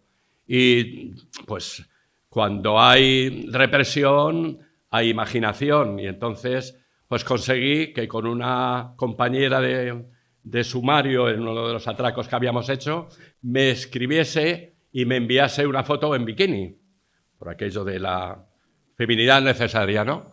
y me lo entregó un carcelero fascista directamente con los guantes negros para no contaminarse, me imagino, ¿no? Y me dio la carta, vi, la leí, dije, aquí falta una foto. Me dice, no, esto no se puede permitir, esto está censurado. O sea, una conexión directamente humana, necesaria, tal, ¿no? O sea, te pongo este ejemplo como algo descriptivo para entender la miseria, el control de sufrimiento tan fuerte que había, que imposibilitaba ya incluso la comunicación humana de compañeros de sufrimiento en la época. Se pasaba hambre, se pasaba frío, las celdas de aislamiento eran... Muchos presos de la fuga de Segovia las conocieron después. Una ventana que estaba a 4 metros de altura, más o menos, ¿no? O sea, no veías la luz natural. Salías... No, en celdas de aislamiento no salías al patio 24 horas sobre 24, encerrado. No había ninguna posibilidad de crear una conciencia lo más mínimo colectiva, ¿no? Imposible. Luego, las movilizaciones de la COPEL y demás, sí conseguimos romper toda la estructura y el control tan intenso que sufríamos. Como referencia, el traje de condenado que nos obligaban a ponernos por condenados para diferenciar los condenados de los presos y presas preventivas, que era despersonalizador, inhumano, o sea, en verano te daba calor y en invierno no te daba calor, ¿no? Los trajes. Decidimos quitárnoslos y pisarlos delante de los funcionarios. O sea, para mí esto fue un momento simbólico de rebelión, de conciencia, de decir no. O sea, no cumplimos las normas y os lo demostramos así, ¿no? Cuando pisasteis los uniformes, sí. ¿Qué sentiste? Una satisfacción del copón. Yo lo sigo intentando, pero... Sí, sí. No, claro.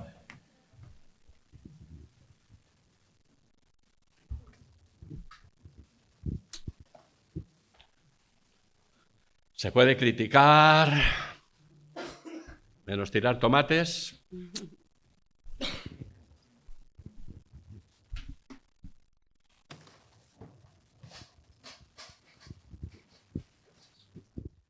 Hola, bona tarda. Voldria felicitar-vos per la presentació d'aquest llibre i després també, anem a veure, de dir tots aquests anys de lluita de la COPEL o dels presos socials, perquè potser és més ample, de dir lo silenciat que ha estat tota aquesta lluita. De dir, fins que no es van cremar galeries, no va sortir als diaris. O sigui, ni hi havia morts, ni hi havia autolesions, ni hi havia coses. Fins que el gener no va sortir del 77 el comunicat de la COPEL a Madrid, el gran error de les institucions va ser la vostra dispersió. En la vostra dispersió va ser que la COPEL es va difondre a totes les presons. I d'aquí tots els motins que van haver-hi. A veure, no és coincidència de dir que els partits polítics legals o en aquell temps que treballaven per la transició, silenciessin tota la vostra lluita. De dir, no els interessava gens ni mica. De dir, estaven per un altre tema i l'amnistia no era un tema amb vosaltres. De dir, aquella amnistia que imaginàveu que havíeu tingut a la República, a la Segona República, es podria repetir, això no es va repetir, vau estar tancats, la clau es va llançar, vau quedar tancats a dins de les presons. Llavors, de dir, la gran pèrdua va ser com controlar tot aquest moviment, i aquest moviment el van controlar, com tu has dit, amb l'ingrés massiu de droga a les presons. Aquí va haver-hi ja una desbandada. És important de dir, arreu de la pel·lícula, per exemple, Modelo 77, després el documental de Pocos Bonos y Seguros, que la referència que tu fas, suposo que és teva, de dir de la presó amb els bretons, surt reflectit amb aquest curt, de dir que jo crec que ara comença a fer-se evident tota una història que ha estat silenciada interessadament. I per això felicitar-vos que vagi sortint la teva biografia, com el curtmetratge de la Soasa i del Tyson, com la pel·lícula més comercial, Model 77, però bueno, que són coses que jo crec que si no es difonen ningú ho coneix. Ja està.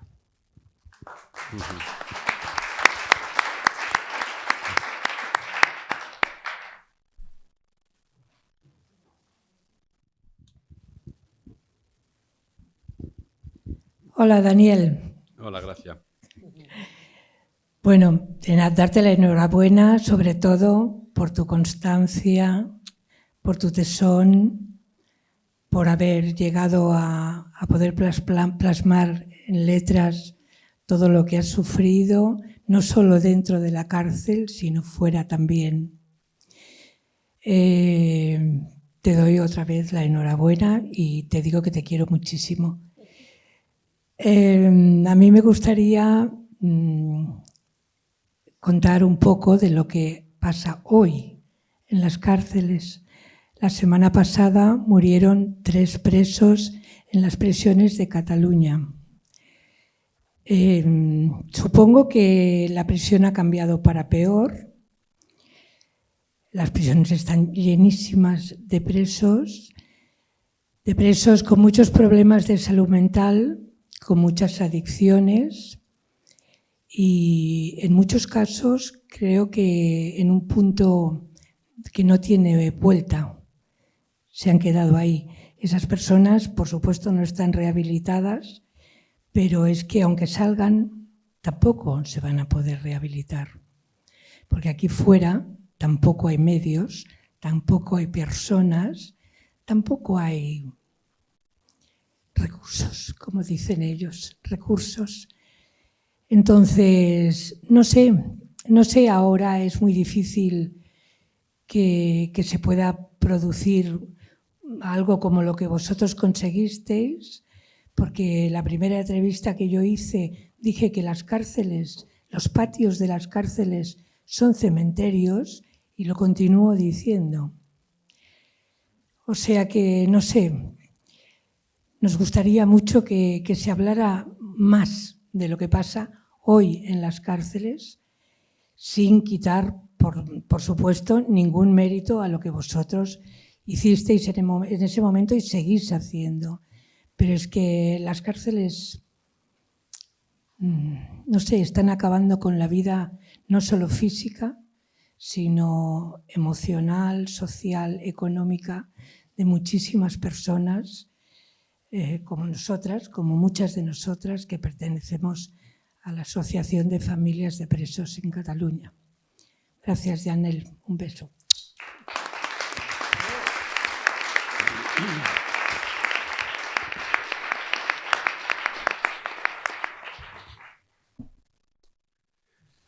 Perdona, Miguel.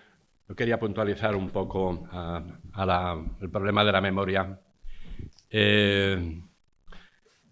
La experiencia de la COPEL, que es una experiencia rica, una lucha bastante rica, porque se cuestionó desde el papel del Estado, desde el papel de la clase dominante, los roles, etc. Se cuestionaron muchas cosas, como tantas luchas sociales que había en la época, ¿no? El antimilitarismo, por ejemplo, la insumisión, experiencias muy ricas en convivencias autónomas, por ejemplo. Esto prácticamente se ha recogido muy poco. Hay a lo mejor un documental, a lo mejor algo así muy ligero, pero es una memoria incómoda.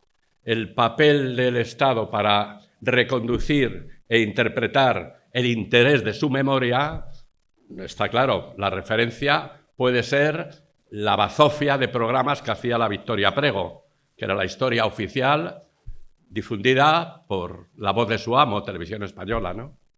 Esa es la cuestión, es uno de los factores que todavía nos quedan por apropiarnos. O sea, que no escriban nuestra memoria, que no escriban nuestra experiencia, sobre todo porque, bueno, el panorama se va pareciendo tanto a la dictadura franquista de la época que o espabilamos o, pues bueno, nos darán de nuevo.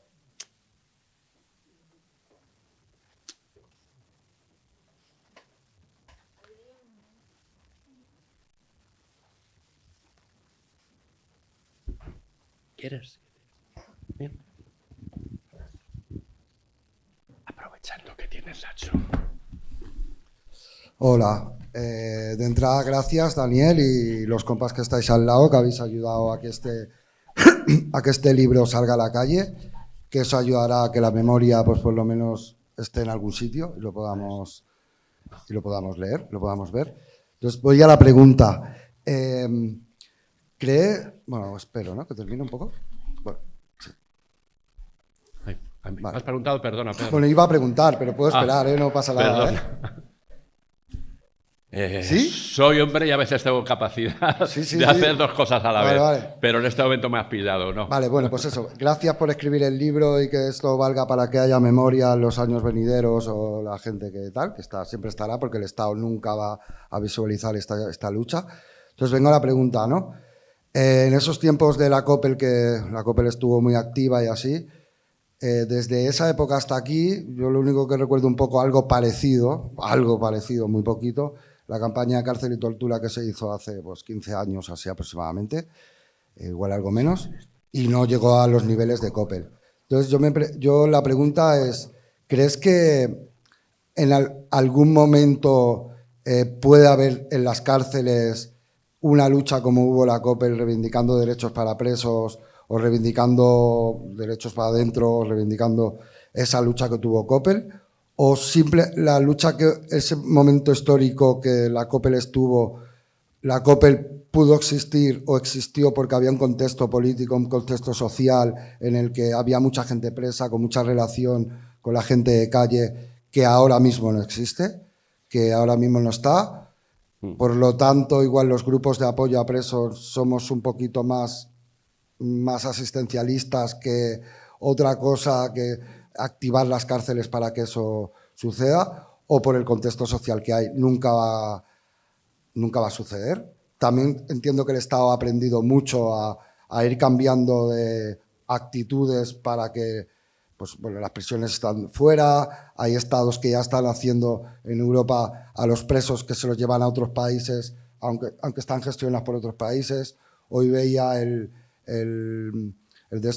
Michel, que está en Francia ahora, que era el discurso que ha metido hoy en el Parlamento allí, y parte del discurso era tema, los jóvenes delincuentes que tienen muchos muchos delitos, directamente castigarlos, prisión, sin hacer ninguna autocrítica de como Estado que estamos haciendo, que hay chavales con 15 años que tienen un montón de delitos por delante. ¿No volveremos nunca más o tenemos que mover mucho la calle para que puedan pasar cosas dentro? No sé. Pues la pregunta es, ¿volverá algún día a pasar eso o igual ya...? Hombre, yo creo que la situación no solamente de las cárceles, sino el Código Penal, todas las leyes de control social funcionan dentro de una situación política y económica muy determinada. Nada que ver la situación política y económica actual con la dictadura franquista, ni siquiera en los primeros años de la Transición, ¿no? Pero el Estado ha ido perfeccionando todos sus instrumentos de control social y construyendo, en mi opinión, la dictadura perfecta, ¿no? El control social intenso, eficaz, que no se note, pero que esté. No es mío, evidentemente, pero yo lo veo cada día más claro. Yo creo que estamos en el recreo que nos dan, ¿no? Este recreo para disfrutar de vez en cuando, emborracharnos, fumarnos algún peta, quien lo fume, lo que sea, ¿no? Y poco más, ¿no? O sea, posibilidades de construir, de ser dueños de nuestras vidas, creo que pocas. No quiero caer en la demagogia, pero, no sé, la vivienda, ¿no? El trabajo, vivimos en una precariedad total, ¿no? Y entonces se dio la posibilidad de que surgiese la COPEL en un contexto de efervescencia, de luchas contra la dictadura. O sea, los abogados, por ejemplo, que apoyaron a la COPEL, la gran mayoría venían de la militancia antifranquista, desde organizaciones de la izquierda parlamentaria o anarquista, y por eso se involucraron. Hoy en día no se dan, por un lado, las condiciones políticas y, por otro, el control social del Estado es muchísimo más eficaz, me refiero a las cárceles y todo lo que envolta, ¿no? Entre otras cosas porque ya no hay interés social en averiguar qué pasa en las cárceles, qué pasa en las comisarías, etcétera. Hasta hace relativamente poco, comunidades o países que han tenido un control, una represión muy fuerte, por dinámicas armadas más o menos, me refiero a Euskal Herria en este caso, o ahora hemos visto también el caso de Cataluña, con el procés, ¿no? El garrote lo administran, dependiendo del momento, de una forma con más intensidad o no. Pero sobre todo, que sea ejemplo social, que el miedo se extienda, que el miedo paralice para no atrevernos a rebelarnos contra el poder, ¿no? Ojalá se diesen las condiciones, pero la sociedad yo creo que tenía que cambiar muchísimo. Tenían que surgir, ya pocos más nos pueden hacer porque nos van puteando constantemente a todos los niveles. Bueno, esperemos que no entremos en dinámicas de guerra, que por otra parte, ¿no? En un descuido, papas por la patria, ¿no?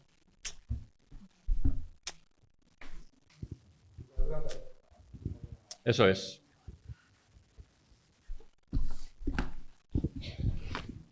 A mí sobre esta última pregunta y respuesta que se ha generado así en este espacio, me gustaría ser más positiva. Pienso pues, que algún día sí que se pueda volver a dar esto o mejorado. De hecho, los discursos que hay desde fuera y las militancias que hay desde fuera cada vez se van perfeccionando más. Hay cada vez más movimientos hacia abolición de prisiones, abolición de policía, abolición del Estado, y no preparado desde solamente el ruido de las calles necesario, sino también desde los discursos académicos, no académicos y en espacios alternativos. Así que quiero dar ahí un poquito de ánimo, que sigamos con las luchas, que mucha gente está abriendo el oído, las vecinas se están dando cuenta que no tienen que llamar a la policía y que tienen que llamar a la vecina, coño. Sí, sí. Mientras Dani termina de solucionar la cosa, que será un minuto, y otra persona habla, leo un parrafito, que es algo que quería hacer para que veáis en qué consiste el libro. Voy a leer un parrafito de algo que ha explicado para que veáis que tampoco hay mucha diferencia. Bueno, el estilo se intenta mantener oral, aunque es imposible conseguirlo porque es escrito. El contacto en la cárcel con los militantes de ETA, político-militar, con los troscos, con los grapos y demás, nos permitió, a mí y a muchos compañeros, ir ampliando la conciencia política. La toma de conciencia siempre es progresiva y consiste en ir entendiendo las hostias que te ha dado la vida. Por otro lado, en mi caso yo tenía una fuerte romantización de la lucha de Euskal Herria que me parecía muy vibrante. Me pasaba lo mismo con los autónomos de Italia o con la RAF en Alemania. No eran 2 o 3, sino que era una generación. Miles de jóvenes que creían en la posibilidad de cambio, y no solo en Europa, también en Latinoamérica. Yo sigo sin creer que pueda haber una transformación social profunda de manera pacífica. La mafia no entrega las cosas voluntariamente, eso está claro. ¿Ya está? Sí, vale. Me parece muy bien, muy oportuno, Pedro.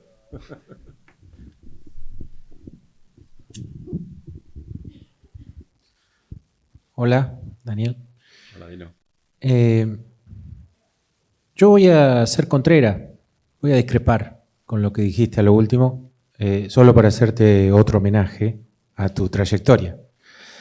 Creo que la reflexión que hiciste ahora último, creo te pueden haber agarrado distraído, pero tu existencia es una prueba que refuta la afirmación que acabas de hacer. No hay nada no hablo del episodio concreto de la transición respecto del fenómeno político que se vivía en el momento y que, como bien explicaste, favoreció unas condiciones como lo de la COPEL. Pero no hay nada que pasó en esa época, ni en los 80, ni en los 90, ni en los 2000, que permita decir que vos hoy estés acá sentado haciendo esto. Sos un testimonio de que ese control social que a veces nos parece tan absoluto, tan potente, tan irreversible, igual hace agua. Igual no logra consolidar ese modelo que pretende. A veces sí que es muy persuasivo. Yo no voy a hacer aquí una apología del optimismo, yo me encanta el pesimismo y lo creo necesario y disfruto mucho, es muy gozoso para mí, pero desde esa reivindicación yo quiero rescatar la contradicción que presupone la afirmación de esta época que estamos viviendo, que evidentemente tiene el desarrollo tecnológico, nos supera, y aún así esta eterna lucha entre los que están de un lado y del otro sigue estando, sigue existiendo, no han podido. Y si hay algo que demuestra tu trayectoria, es que no van a poder. Alguien con tu historia es el testimonio de que así van a lograr quebrarte. Ese es el ejemplo, esa es la referencia. ¿Tá? Uno puede encontrarse cansado, uno puede encontrarte abrumado, pero lo que no te va a encontrar es quebrado. Ahí está el Daniel Pons. Ahí te tenemos. Y en ese sentido, no lo digo para vanagloriarte, y es difícil hablar de uno mismo. A mí me gustó que asumas ese desafío, porque te he escuchado otras veces y ese rol descriptivo con el que te referís a los demás y a los episodios que vivías en primera persona, cada vez que lo hablabas vos en primera persona era para mencionar el contexto en el que se movía eso, incluso a veces para liberar de estigmas o culpas a otros que estaban participando, siempre desde el lugar solidario, comunitario, de construcción colectiva. Y que ahora hayas hecho este otro proceso en primera persona, eso sí que tiene un desafío muy importante, porque ahí ya no te podés escapar, ahí estás hablando de vos, claro. No tuviste alternativa. Por eso yo no sé si la mecha tiene que empezar siempre por los más jodidos de la sociedad. No sé si el desafío a esta sociedad que estamos viviendo va a venir de las cárceles. A veces le pedimos muchos a los más marginados de la sociedad. Pero aún así, yo nos invito a tener esta otra visión, no por puro optimismo de pensar que también hay gente que resiste, sino porque sos el ejemplo. Eso es lo que yo pienso. Ya. Yo, Dino, me gusta el debate contigo, hemos tenido en varias ocasiones, me enriquece y sobre todo porque enseguida entramos en profundidad, ¿no? Pero, y también te agradezco que tengas esa visión personal de mí, ¿no? Pero vuelvo a lo colectivo. En la trayectoria de mi vida, en todos estos años de lucha y demás, quedamos muy pocos. La gran mayoría han muerto. Y han muerto por la plaga de la heroína o por el sufrimiento de la cárcel o la propia destrucción. Entonces, a ese nivel no acepto la palabra derrota porque efectivamente nunca estamos derrotados, ¿no? Si hay alguien que resiste, está claro que hay una llama de esperanza, ¿no? Pero ojalá pues la infinidad de presos y presas que han muerto, y no solamente en el Estado español, en Italia, en Alemania, en tantos países, en Turquía, etcétera, ¿no? Donde la situación de las cárceles y las comisarías, que yo no desligo la práctica de la tortura como vaso comunicante con las cárceles, ¿no? Son formas de resistencia y en situaciones de repliegue, no la ofensiva, digamos, esperanzadora, yo creo que se dio en los últimos años de la dictadura franquista desde diferentes organizaciones, movilizaciones, compromiso, etc. No es que yo admita la derrota, pero sí soy consciente de la desmovilización y confusión en la que estamos en la actualidad. Quizás necesitamos un revulsivo bastante fuerte para que nos obligue, ¿no?, a espabilar y ser conscientes de cómo está el panorama, ¿no?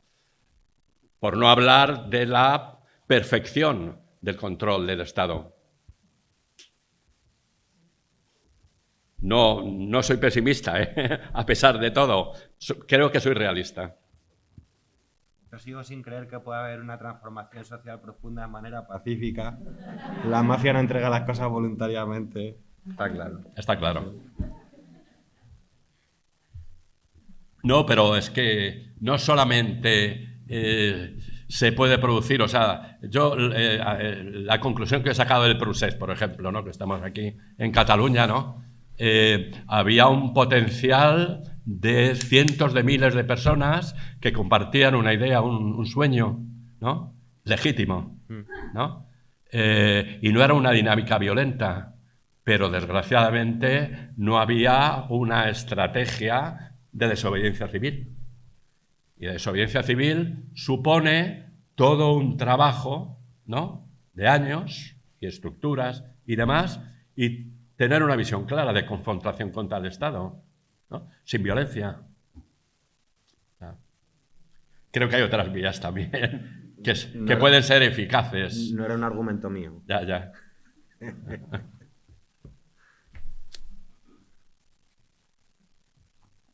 Pues no veo más intervenciones.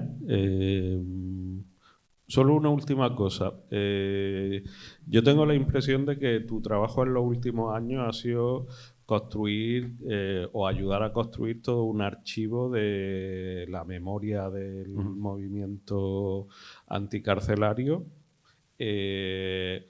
Seguramente ese archivo de memoria, que es muy amplio, si te pones a pensarlo, hace falta que en algún momento cristalice en algún espacio concreto antes de que un museo decida que eso es rentable, ¿no?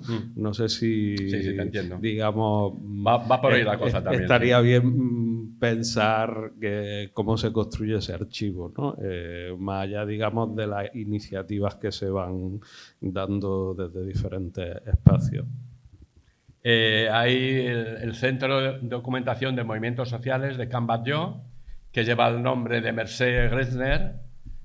Fue una amiga y compañera que se dedicó a hacer todo un trabajo anónimo. Estas miles de mujeres y hombres que hacen un trabajo de hormiguita, pero que no pasan a la historia, ¿no? Lleva su nombre, afortunadamente, ¿no? Este centro social está recogiendo todo el material posible respecto a los movimientos sociales de resistencia o de confrontación contra la dictadura y ya en la transición y ya en la democracia, antimilitaristas, feministas, ocupaciones, cárceles, etc. Hay un archivo además que lo están digitalizando para que en papel, que tiene mucho valor, claro, no se destruya o no se sufra las consecuencias de inundaciones, como ya pasó una vez. Estos están haciendo, son 4 chavales, más o menos, más que yo, claro, ¿no?, jóvenes, voluntarios y voluntarias, y están haciendo un trabajo, en mi opinión, muy eficaz para que eso, la memoria no se pierda, ¿no? Y de consulta gratuita, pues han pasado desde César Lorenzo, que ahí se documentó de una forma muy eficaz, a infinidad de estudiantes que quieren hacer sus trabajos, de tesis, lo que sea, ¿no? Ahí están, libres y a disposición de todo el mundo, ¿no? Bueno, pues si no hay más intervenciones, preguntas, Gracias a todo el mundo. La verdad es que ha sido, yo creo que bastante potente, tanto las intervenciones primeras como luego las intervenciones desde el público. Y nada, pues animaros a difundir el libro, porque tiene muchas cosas que contar y es una parte fundamental de esa memoria de la que estábamos hablando. Muchas gracias.